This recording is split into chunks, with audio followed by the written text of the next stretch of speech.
Olá, seja bem-vinda, seja bem-vindo. Chegamos ao meio da semana, quarta-feira, 4 de dezembro de 2024. Começa agora o Jornal Câmara Notícia, ao vivo, meio-dia em ponto. Muito obrigado pela sua companhia, pela sua audiência e participe, mande a sua mensagem para o número do nosso WhatsApp. 19 é o nosso DDD, para você que é de Campinas e região, pode ir direto no 978293776. Ou você tem a opção de enviar esta mensagem pelo nosso QR Code. Com a câmera do seu celular apontada para este QR Code aqui, já aparece uma mensagem na sua tela. O WhatsApp da TV Câmara Campinas. Você aperta e pode enviar o seu elogio, uma crítica construtiva, ou o que você quer assistir aqui no nosso telejornal, que a gente conversa ao vivo. Confira a partir de agora os destaques de hoje. Vereadores aprovam em definitivo o projeto de lei complementar sobre jornada especial de trabalho a servidores públicos que tenham dependentes com deficiência.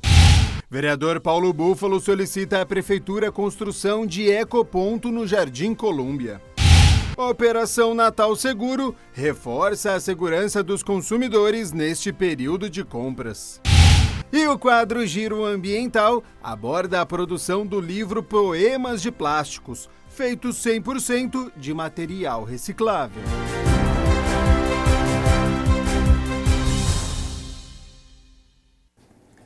E a gente abre a edição de hoje com as notícias da metrópole, porque com o horário estendido do comércio em Campinas, Guarda Municipal e Polícia Militar intensificam ações de segurança com a Operação Natal Seguro.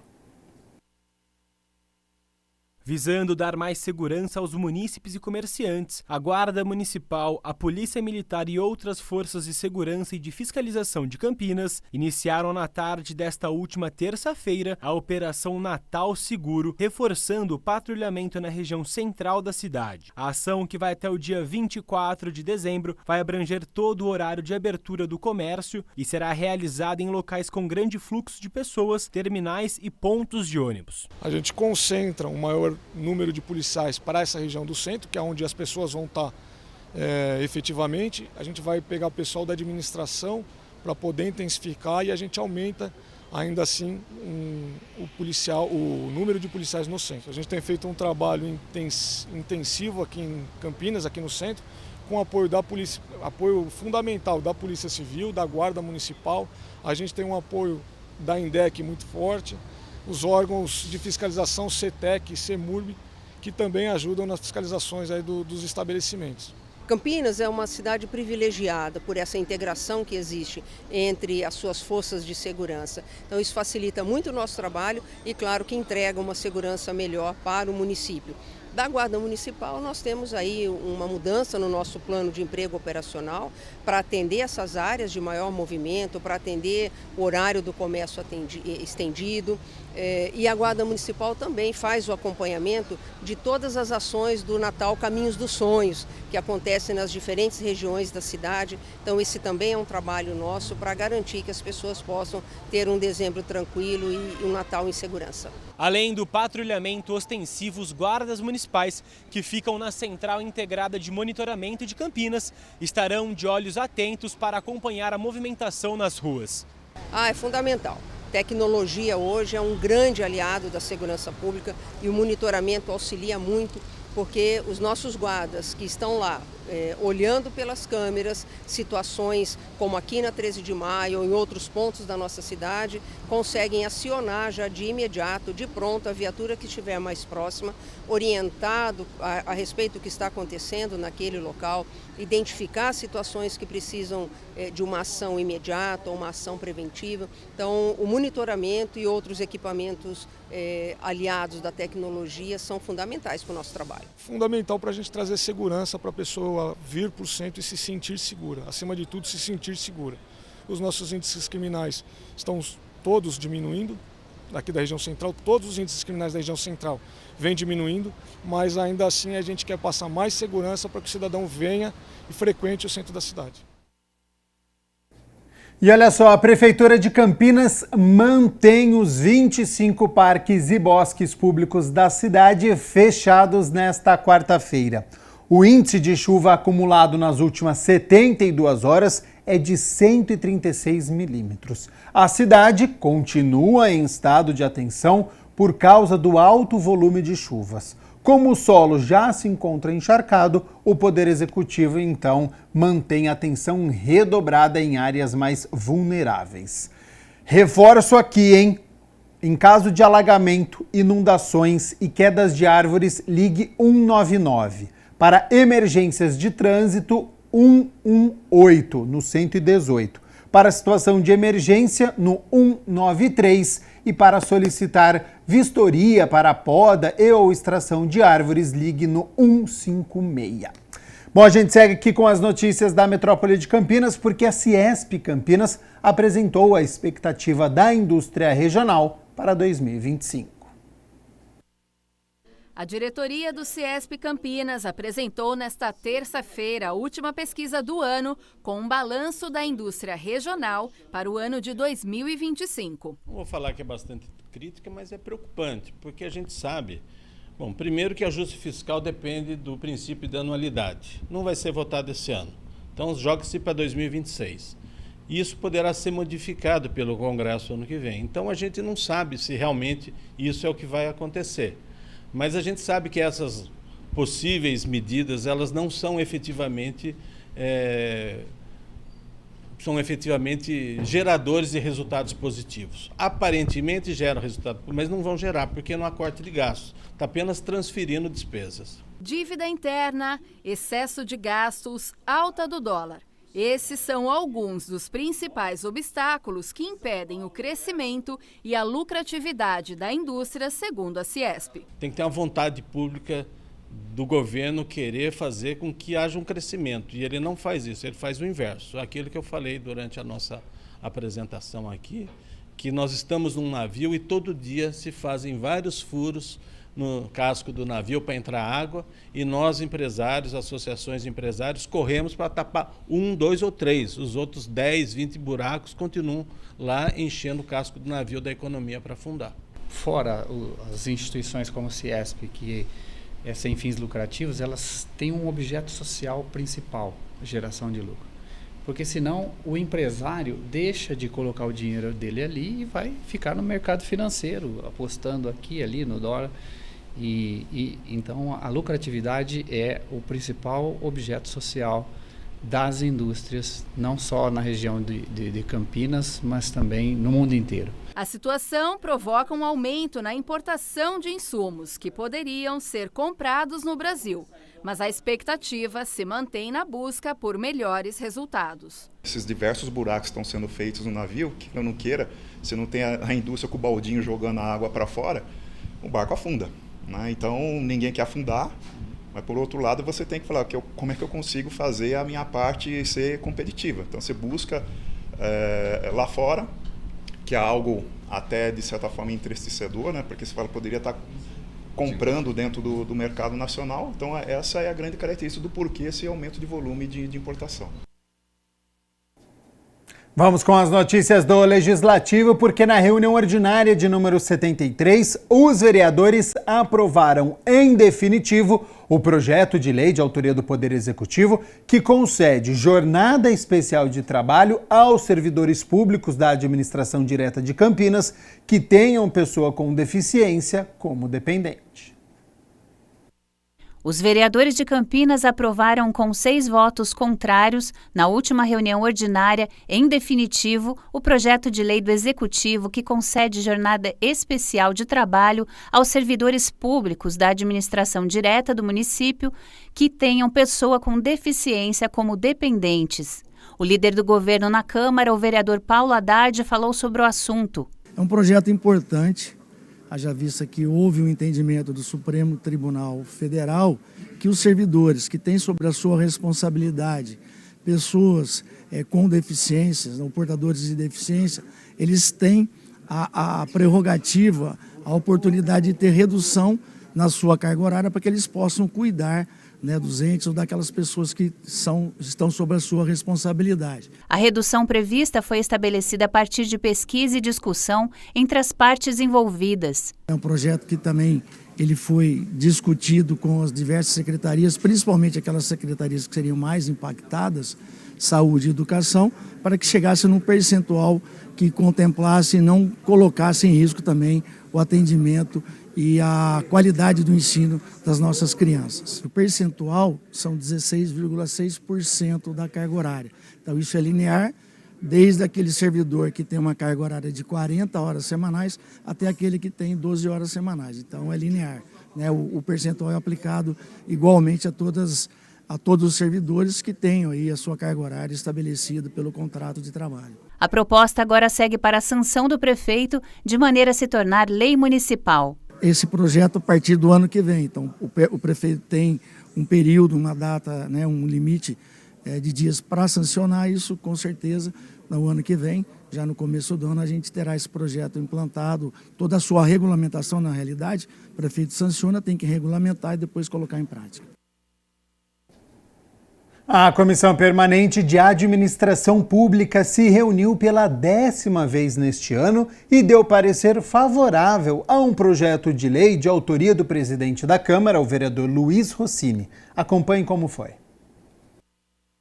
O vereador Fernando Mendes presidiu a 10ª reunião ordinária da Comissão Permanente de Administração Pública, com a presença dos membros Jorge Schneider e Eduardo Magoga, suplente do parlamentar Carmo Luiz, onde votaram favorável ao projeto de lei 124 de 2024, de autoria de Luiz Rossini, que estabelece o procedimento de notificação compulsória dos casos de intoxicação por metanol atendidos em estabelecimentos de saúde públicos e privados no município de Campinas. Existe uma lei federal que não permite a comercialização do metanol, mas é um elemento nocivo à sociedade.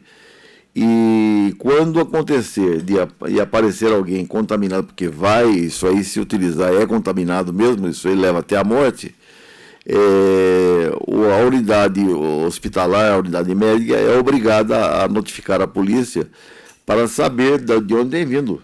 Isso aí é uma matéria muito boa e que vai trazer um certo receio às pessoas que fazem esse tipo ilegal desse tipo de comércio. Sem essas notificações, sem a obrigatoriedade da notificação do agente de saúde, fica impossível detectar de onde viriam essas vendas, essas facilitações quanto a esse produto que causa muito mal à saúde. Então é um passo importante que o presidente da casa hoje coloca essa proposição, trazendo essa matéria importante, que nós aqui, em comum, votamos todos pelo parecer favorável. O bairro Jardim Colúmbia, aqui em Campinas, deve ganhar um ecoponto, espaço destinado para o descarte de entulhos, recicláveis e resíduos. E o vereador Paulo Búfalo pede informações sobre o espaço. Apesar de positiva, a construção de um ecoponto no Jardim Colúmbia despertou interesse no Legislativo. O parlamentar Paulo Búfalo emitiu um requerimento sobre tal equipamento público e como essa construção foi dialogada com os moradores. O ecoponto sempre é uma boa notícia para a cidade, porque ele é um espaço que recebe resíduos, entulho de construção, descartáveis, enfim. Então, é positivo ao meio ambiente, à saúde pública, né?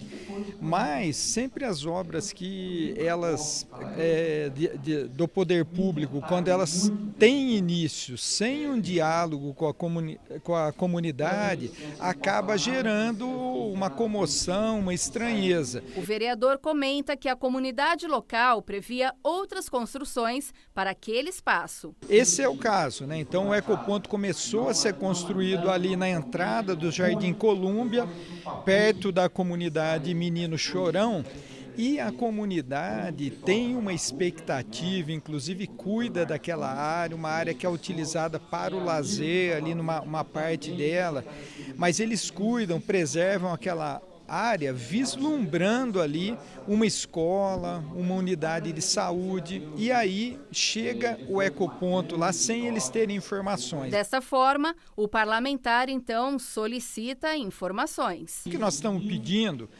é justamente isso. Se foi dialogado com a comunidade, com quem foi dialogado, qual a área que vai ser utilizada, como vai ser a relação desse equipamento público com a comunidade. Então são informações básicas que legitima isso lá para a comunidade do Jardim Colúmbia, que é a região do Campo Belo, que é uma comunidade tão sofrida já, né, por outras intervenções públicas lá, inclusive. O vereador Eduardo Magoga protocolou um requerimento solicitando informações sobre o convênio para cooperação mútua entre Aeroportos Brasil Viracopos, INDEC e a CETRANSP. O vereador Eduardo Magoga protocolou o requerimento número 2361 de 2024, solicitando ao Executivo informações sobre o convênio para a cooperação mútua entre o Aeroportos Brasil Viracopos, a INDEC, a Empresa Municipal de Desenvolvimento de Campinas e a CETRANS, Secretaria dos Transportes, para monitorar, organizar e fiscalizar o trânsito na parte externa terrestre do sítio aeroportuário do Aeroporto Internacional de Viracopos. Bom, ao longo desse tempo foi aumentando muito a frota de pessoas que estão trabalhando com aplicativos. Então sempre existiu ali uma disputa de local entre os aplicativos e as cooperativas de táxi.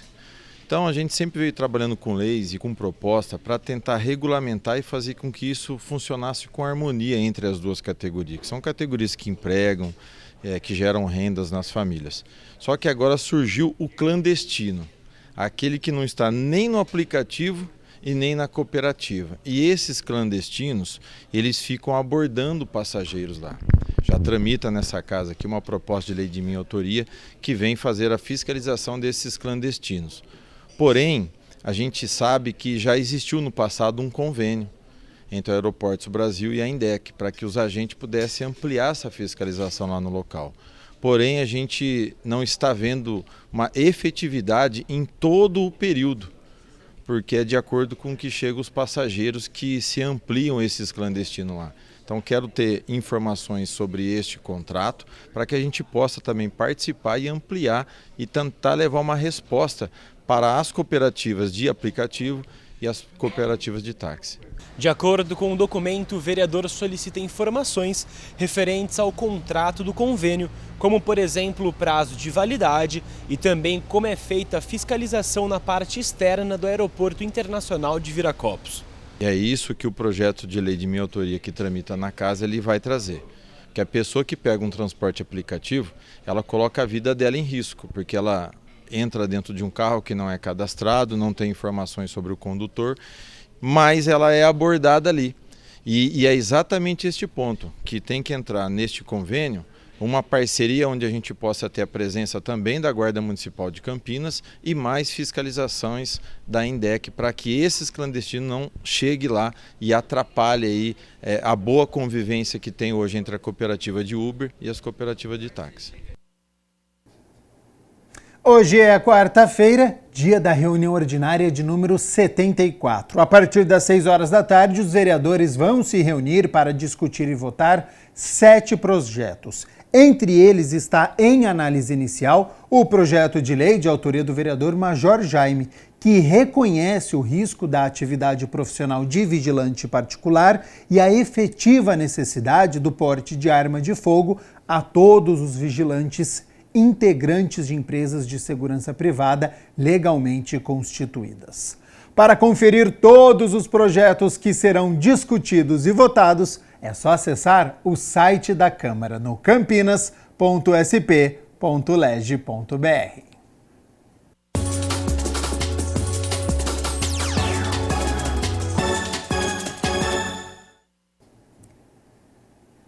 Hoje, às 8 horas da noite, o Vôlei Renata recebe a equipe do Joinville no ginásio do Taquaral, em partida válida pela 8ª rodada da Superliga Masculina de Vôlei. Você vê a arte aí na sua tela. Lembrando que a equipe campineira está na 4ª colocação, tem 13 pontos, conquistou 5 vitórias até aqui e apenas 2 derrotas. E o adversário de logo mais está na 9ª colocação.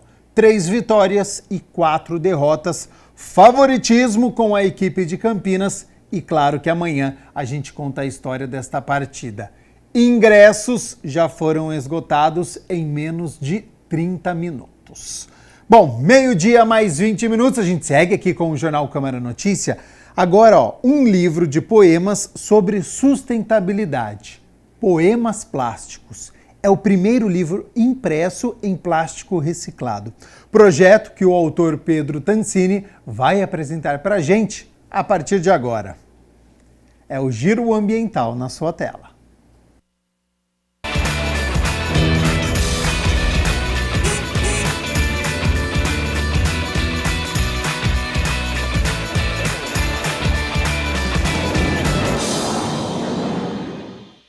E no Giro Ambiental de hoje a gente vai falar sobre meio ambiente, só que de um outro olhar, do olhar da arte. O Pedro Tancini escreveu um livro sobre isso e mais, ele fez o livro de um material totalmente reciclado a partir do plástico e vai falar pra gente como é que foi esse processo de produção. Muito obrigada pela sua participação aqui com a gente, Pedro. Eu que agradeço, Ale, o espaço. Exatamente, é um livro feito de plástico. É o primeiro livro, a primeira obra de literatura, né, no mundo que é feita de plástico totalmente reciclado e reciclável. E o livro, ele então se torna um acontecimento, né, porque ele não só se vale dessa temática do plástico, dessa temática, portanto, ambiental, né, de uma forma pelo seu conteúdo, né, mas também pela sua forma, pela sua própria materialidade, e por isso ele é tão interessante. É um divisor de águas, eu diria, né? Sim, sim. Ele, de alguma forma, é uma brincadeira, né? Uma ironia. Como assim, no nosso mundo, a gente produz tanto plástico que chega ao ponto da gente poder produzir até um livro feito de plástico, né? O livro, ele é feito de um papel sintético, que eles chamam, né? Que ele imita o papel feito de celulose, né? Só que ele é feito desse plástico reciclado, principalmente daquelas tampinhas de garrafa PET que a gente vê, muitas pessoas até coletam, né? E o livro em si, no seu conteúdo, como eu disse, ele se aproveita também desse tema, né? Porque a gente observa uma grande contradição desse material que é o plástico na nossa sociedade, que ao mesmo tempo, é um material tão descartável, né? Em alguns segundos a gente bebe a água de uma garrafinha de plástico, ela vai para o lixo, né? E também é um material que dura muito tempo na natureza. Alguns plásticos, mais de 400 anos. Então, como que um material pode ser tão descartável e, ao mesmo tempo, durar tanto, gerando consequências tão nocivas para o nosso ambiente, para a nossa sociedade, né? E então a obra, ao longo, é um livro de poesias, né? Os poemas, ao longo da obra, vão tratando justamente sobre essa contradição entre o duradouro e o transitório, tanto nesse sentido social, né? A gente está se encaminhando, infelizmente, para um mundo que tem cada vez mais catástrofes ambientais, né? Cada vez mais frequentes e intensas. Então, é um assunto que a gente precisa tratar socialmente, mas também fala sobre como é viver emocionalmente, psiquicamente, nesse mundo de desperdício, né? Nesse mundo que a perspectiva maior é o fim, né? Infelizmente, não o fim do mundo, mas da nossa existência no mundo, né? Então, a obra trata justamente sobre esses pontos, sobre essa lente. Ô Pedro, e você faz uma alusão também às relações que andam um pouco descartáveis? Exatamente. É claro que a gente tem que considerar que as relações, inclusive, elas vivem num contexto social, né? Quando a gente diz sobre sociedade, ela impacta também no âmbito individual, né? Nós somos seres sociais. Então, um aspecto que é muito importante de ser tratado, além do aspecto prático, né, da nossa sociedade, para onde ela está se encaminhando, é também como a gente existe psiquicamente nessa sociedade, né? E a gente existe, infelizmente, num ambiente de muita violência psíquica, né? Então, os dois assuntos, apesar de parecerem diferentes, e são diferentes, mas eles são muito conectados, né? E o livro propõe essa conexão, né? Uma coisa não é diferente da outra. Esse entendimento do mundo como descartável, né? Então, por isso que nossa sociedade produz tanto plástico, também o entendimento das pessoas como descartáveis, né? Então, a cultura do consumo, ela está em todos os lugares. O sistema capitalista que privilegia o lucro acima das pessoas, o lucro acima da responsabilidade social, tem os seus tentáculos nos mais diversos âmbitos da nossa sociedade. Por isso é importante tratar sobre todos eles, inclusive as relações humanas, né? Seja relações amorosas, enfim. Permeando as relações, né? Eu queria saber Exato. se você tem um exemplar aí para mostrar pra gente, que eu fiquei curiosa. Um dos poemas? Um dos poemas, mas também o livro. Ah, sim, claro. Esse é o livro. Ah, e ele Saí tem uma direto da gráfica, da aparência, editora olhando Legal. para ele é um livro normal, convencional. Então, aparentemente sim, né? Ah, que legal. Vou folhear ele um pouquinho aqui para vocês. Então, Tá. ele tem uma capa vermelha, né? E aqui a gente observa, na câmera parece um papel comum, né? Agora, e assim, essa é a proposta, né? Assim, ser um papel branco, que dê para imprimir, né? Só que quando a gente olha, quando a gente principalmente tateia ele, a gente vê que é um papel mais perolado, a gente vê que ele Sintético. tem uma textura diferente. Desculpa, Lê. Ele é mais sintético, então. Exatamente, exatamente. E aí se torna um livro que ele é muito curioso, porque, por exemplo, ele tem propriedades curiosas, né? Um livro totalmente à prova d'água. Então, Eu diria que ele vai ficar para a posteridade, com certeza. exatamente. Tem, É a proposta, essa é a ironia, né? tem algum que você gostaria de compartilhar aqui com a gente? Algum poema? Claro, eu vou compartilhar com vocês o primeiro poema do livro, que se chama Poemas de Plástico, que ele introduz a obra. Poemas de plástico. Não é de hoje que desisto da poesia. É de pequeno, quando tive fome, e o verso tenho fome não matou nada nem ninguém. Desde então, sou contra o desperdício.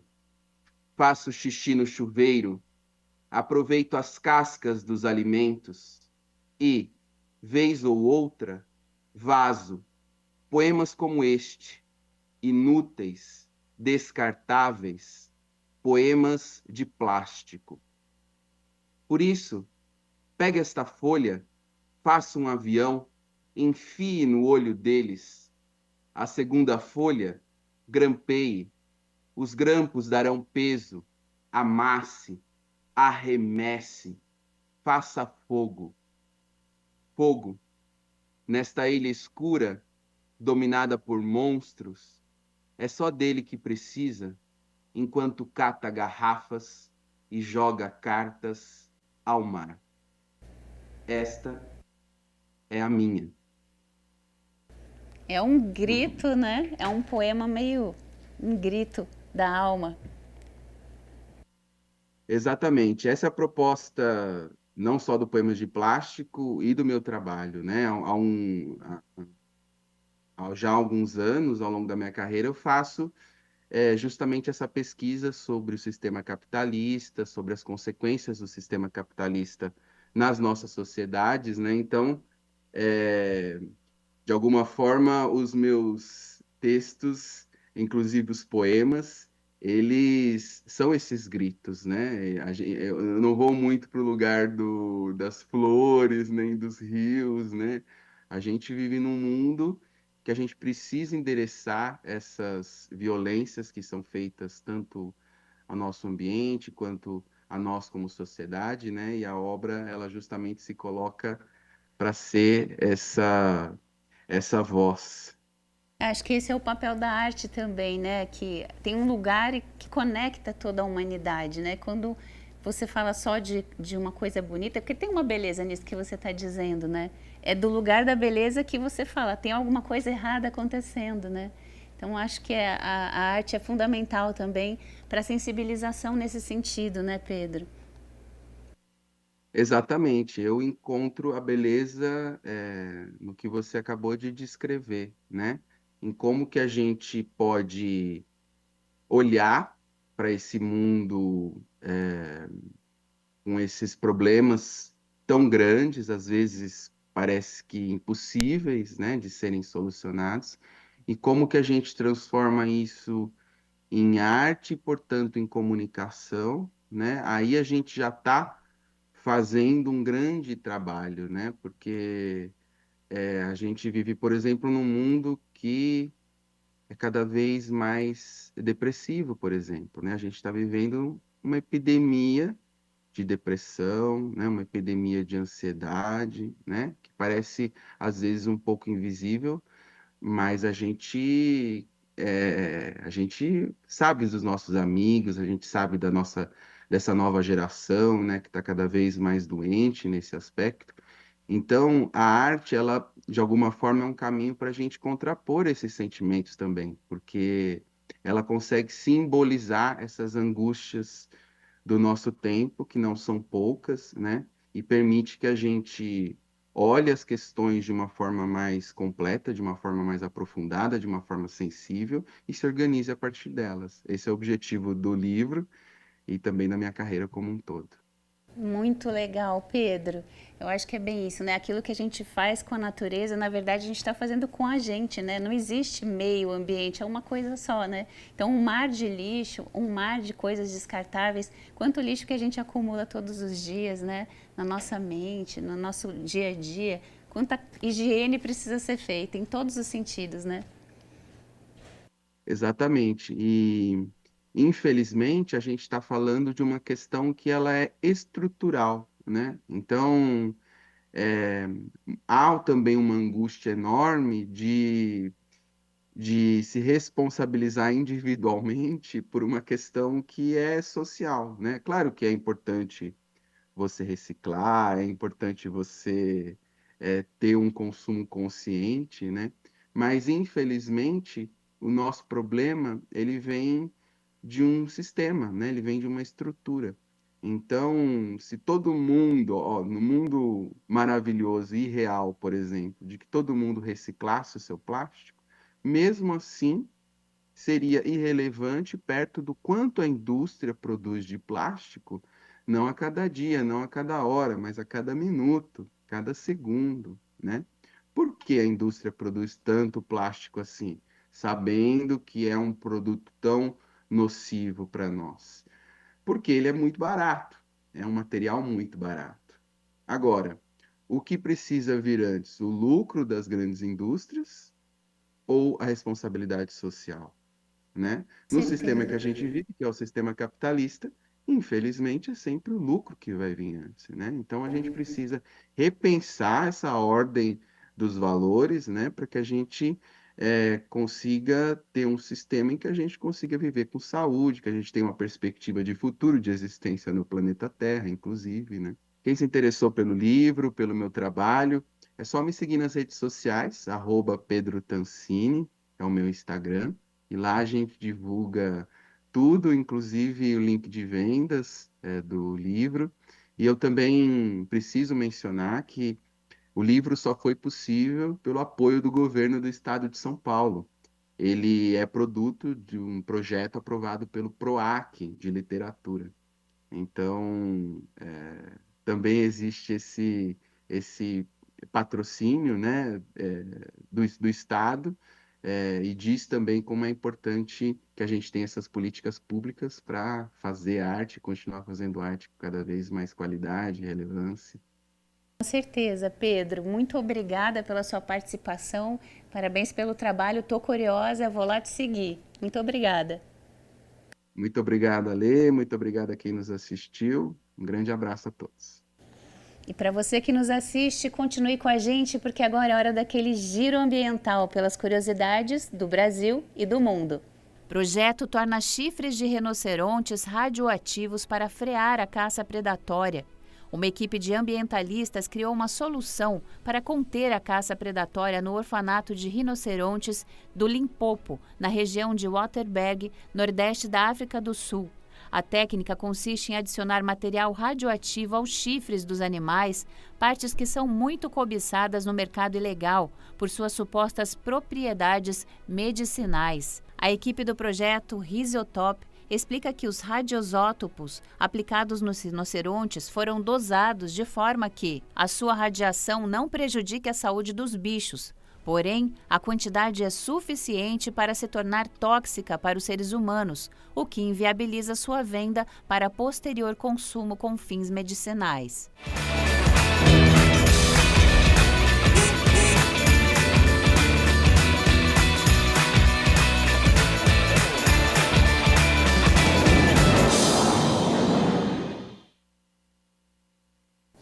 Hoje é quarta-feira, portanto é dia de conhecermos o trabalho daquele que é responsável por realizar exames que possibilitem o diagnóstico por imagem, elucidar crimes por meio de análises de tecidos, realizar exames de biologia molecular e muito mais.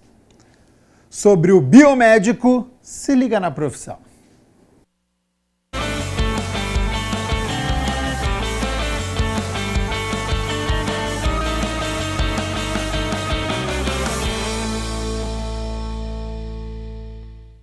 Olá, se liga na profissão no ar. E a profissão de hoje é biomédica. Então, se liga.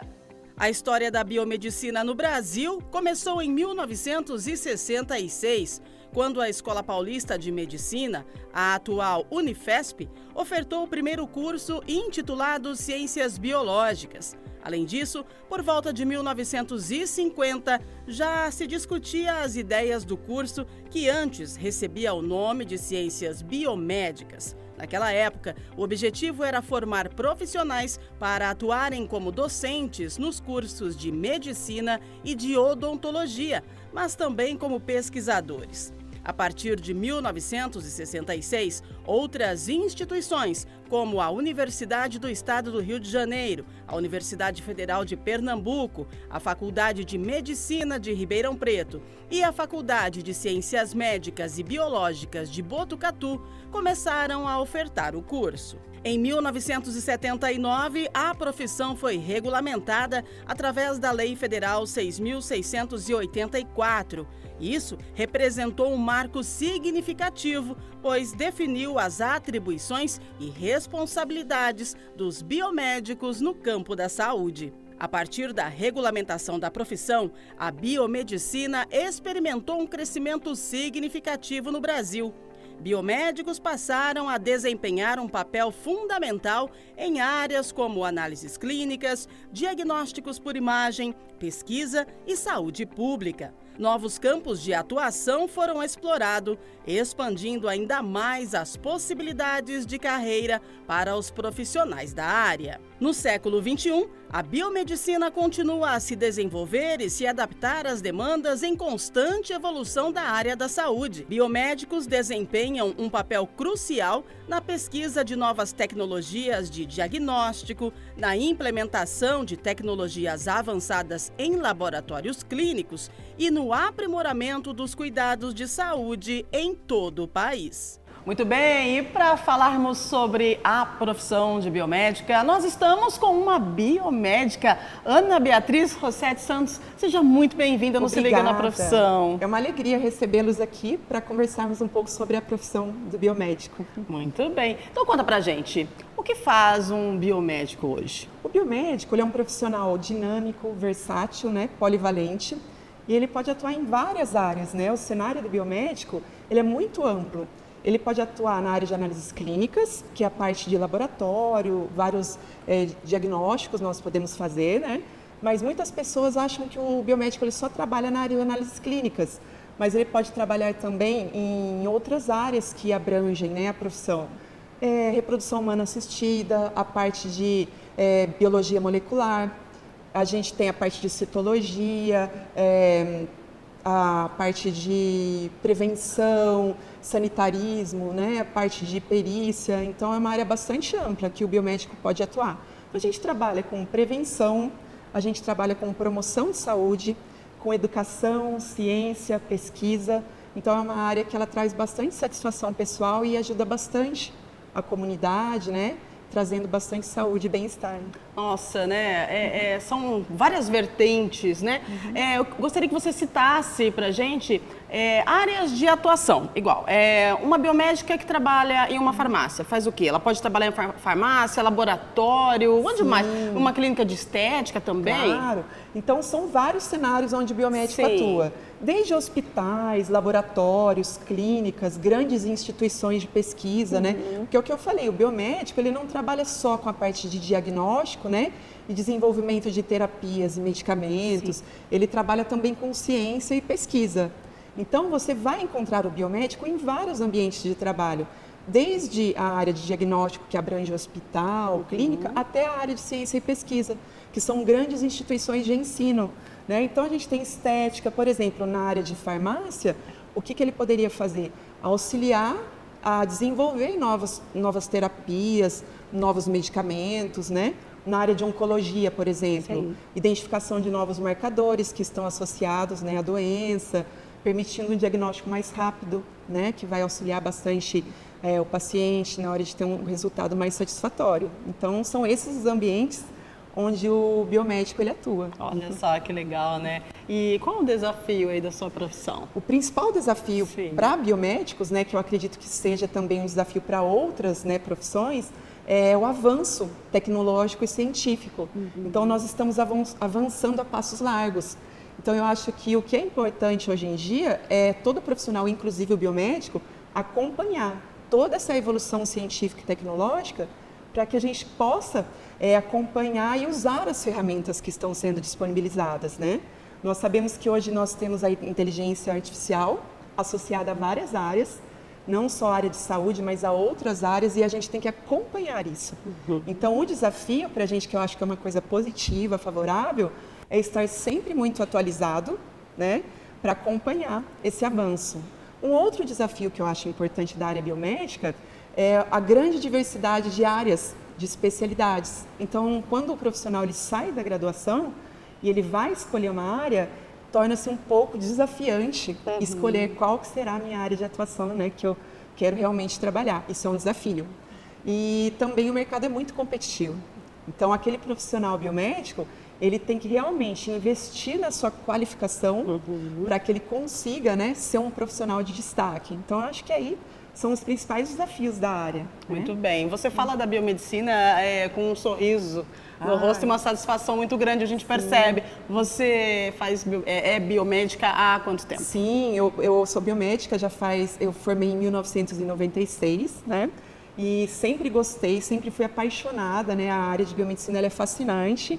E eu tive a oportunidade de trabalhar em diferentes áreas. Que eu falei que o biomédico ele é muito versátil, né? Ele trabalha em áreas diferentes. Eu já trabalhei na área de educação, pesquisa, ciência. Agora eu trabalho como docente, já trabalhei na parte de laboratório. Então o que eu tenho para falar para você que gosta, né, da área de saúde e tem uma curiosidade científica aguçada, é que venha, né, para essa área e verificar o quanto é satisfatório e gratificante trabalhar, né, para a saúde, para a população e trazer né, bem-estar para todos.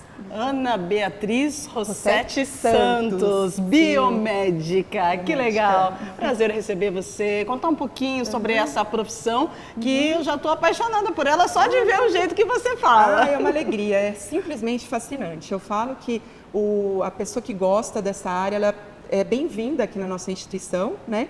Venha nos conhecer, venha saber um pouco mais, né, da profissão, que pra gente vai ser um prazer receber vocês. Maravilha. Tá? Muito obrigada por receber a gente, tá? Muito obrigada. E é isso aí. Olha, a Ana falou da profissão e daqui a pouquinho, depois da vinheta, o que nós temos, você vai descobrir qual curso você deve fazer para ser um profissional, ser um biomédico. Fica com a gente aqui no Se Liga. E já estamos aqui com o coordenador do curso de biomedicina aqui da PUC Campinas, o Edmilson Ricardo Gonçalves, mas todo mundo conhece ele como o professor Ed. Seja bem-vindo aqui no Se Liga na Profissão. Eu agradeço, Rubia. Vamos lá. Vamos lá então, professor. O pessoal de casa está querendo saber, depois de conhecer um pouquinho da profissão de biomédica, né? Como a gente faz para se tornar um profissional? Qual o curso fazer? Ok. Bom, então para você ser um profissional, um biomédico ou uma biomédica, você deve fazer um curso de biomedicina, né? Então, um curso como o nosso, né, que é um curso, inclusive um curso novo, né, acabou de ser reconhecido pelo MEC com nota máxima. Então, venham conhecer que é maravilhoso. É um curso, assim, é um curso de 4 anos, né, e que é muito focado na prática. Então, a gente tem metade do curso em laboratórios específicos mesmo, né? Então, nós temos aí laboratório de parasitologia, de microbiologia, de genética e outros diferentes laboratórios, né? Então, ele tem esse foco, é muito prático, né? E o aluno sai realmente preparado, né, para enfrentar aí, né, a profissão realmente, todos os desafios que ela traz, né, consigo. E o nosso curso, inclusive, aqui, ele tem 3 focos diferentes, né? Embora aí a profissão permita mais de 30 áreas, né, de habilitações, nós oferecemos 3 possibilidades. Então, o aluno, né, ele passa aí praticamente 3 anos dentro do curso e ele opta, então, por uma dessas 3, que são estética, análises clínicas e biologia molecular. Então, ele opta por uma dessas 3 e aí vai fazer estágio durante um ano todo, trabalho de conclusão de curso, né? Sempre nessa área que ele optou. E aí, com isso, ele recebe, então, o título de biomédico, né? E, além disso, a habilitação em uma dessas 3 áreas que ele opta. Nossa! Então, é assim que funciona. Gente, é sensacional, né? Nós estamos aqui no laboratório com o professor Ed e acompanhamos também, você pode observar nas imagens aí do Valdecir Saraiva, nosso querido carioca. É impressionante, né, professor? É um curso bem diferente e que está chamando a atenção, né? Exatamente. É assim, ainda mais com a pandemia, né? A pandemia, na verdade, ainda chacoalhou mais, né, o mundo, né? A gente sabe disso, e com isso deixou mais ainda em evidência, né, o biomédico. Né? A gente começou aí com uma super biomédica que acabou sequenciando, né, o genoma do coronavírus, né? Então isso deixou ainda mais em evidência, né? E eu, assim, biomédico, eu sou apaixonado pela profissão, né? Não tem como. E eu também sou um pesquisador, né? Então, essas 3 áreas que nós temos, elas se complementam, né? Então, elas são bem distintas, inclusive, eu vou explicar um pouquinho isso. Então, por exemplo, a análises clínicas, que sempre foi, assim, a mais conhecida das habilitações, né, de um biomédico, né, é aquele profissional que gosta de trabalhos, assim, é um trabalho que existe uma rotina de laboratório, né? Então, material de pacientes chegando dia a dia com uma frequência maluca, assim, aquela coisa todo dia chegando, né? E ele analisando, emitindo os laudos, né? E que precisam ser urgentes em muitos casos, né? Porque o médico precisa daquilo para saber exatamente, para confirmar uma patologia e tudo mais, né? Então, esse é o profissional que trabalha com análises clínicas. Já nós temos o profissional da área de biologia molecular também, né? Um biomédico especializado, então, habilitado em biologia molecular, né? Que é o meu caso, inclusive, né? Que já é um foco totalmente diferente, que é um foco, assim, no profissional que gosta de pesquisa, né? Que é um cientista, que tem esse perfil de cientista, né? Que eu sou muito apaixonado por isso. Então, eu segui esse caminho, fui para a área de genômica, que é a minha área de trabalho, né? E assim, é um profissional, então, que tem um perfil diferente, né? A pesquisa, assim, é você né, focado naquele seu projeto, naquela sua hipótese, né, que você tem num trabalho, numa metodologia científica, né? É um perfil totalmente diferente daquele que vai para análises clínicas. E por último, nós temos aí também a estética, que é outro perfil maravilhoso, né, que está super em evidência, né? Eu brinco, né? Já brinquei com a Rubia, eu falei, todo mundo quer ficar bonito, né? Então, é uma das áreas maravilhosas realmente aqui também da biomedicina. E não é só questão, na verdade, só de estética por beleza, mas tem também a questão de estética funcional também, né? E, então, é uma outra área que está muito em evidência, né? Então, nós vamos daqui a pouco ver imagens aí também da estética. E, então, são essas 3 áreas que se complementam. E nessa última, por exemplo, da estética, é um perfil totalmente diferente também. Você tem o contato direto com o paciente, né? É mão na massa ali. Então, ela é bem diferente das outras 2 modalidades que eu acabei de falar para vocês. Então, você vê que elas são 3 áreas totalmente diferentes, né? Isso mostra, né, a diversidade que a gente tem, né, de trabalho para o biomédico. É fantástico. Fantástico, gente. Eu adorei também. E conversar contigo também é fantástico, né? Nosso coordenador aqui, eu tô falando nosso, já tô em casa, né? Coordenador do curso de biomedicina aqui da PUC Campinas, professor Ed, né? Que gosta que chama assim, todo mundo conhece ele assim aqui. Então nós queremos agradecer a sua participação e trazer informações de como uma pessoa que está em casa, né? Ela pode fazer para se formar, ser um profissional, ser um biomédico, uma biomédica. Então aproveita, porque é lançamento, é sucesso e aí você tem aí a sua carreira para percorrer, porque é algo, a biomedicina é algo que está em ascensão e continua, né? Com certeza. E sendo da área da saúde e dando todo esse apoio no diagnóstico, principalmente, né? E a descoberta de novas patologias e fisiologias e caminhos, né, diferentes, aí, mutações e tudo mais. Então, ela sempre vai estar em evidência, né? Que é uma área realmente que você descobre, né, os caminhos para você conseguir criar, então, por exemplo, novos kits de diagnósticos, né, entender mecanismos de patologias e outras doenças. Então, realmente, ela sempre vai estar em evidência, né? Maravilha. Professor, mais uma vez, muito obrigada. Eu agradeço. Nosso coordenador aqui do curso de Biomedicina da PUC Campinas. Agradecemos você e você de casa por estar ligadinho com a gente. Se liga na produção, vai ficando por aqui. Mas, claro, a gente sempre se vê aqui na TV Câmara Campinas. Tchau, tchau.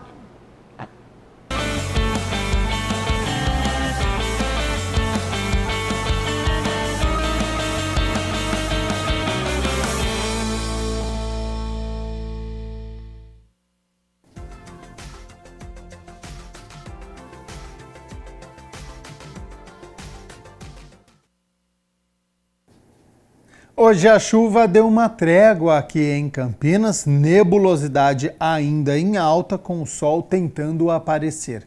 Para amanhã, quinta-feira, condição parecida, muitas nuvens e o dia deve ficar nublado com previsão de chuva aqui para a cidade de Campinas.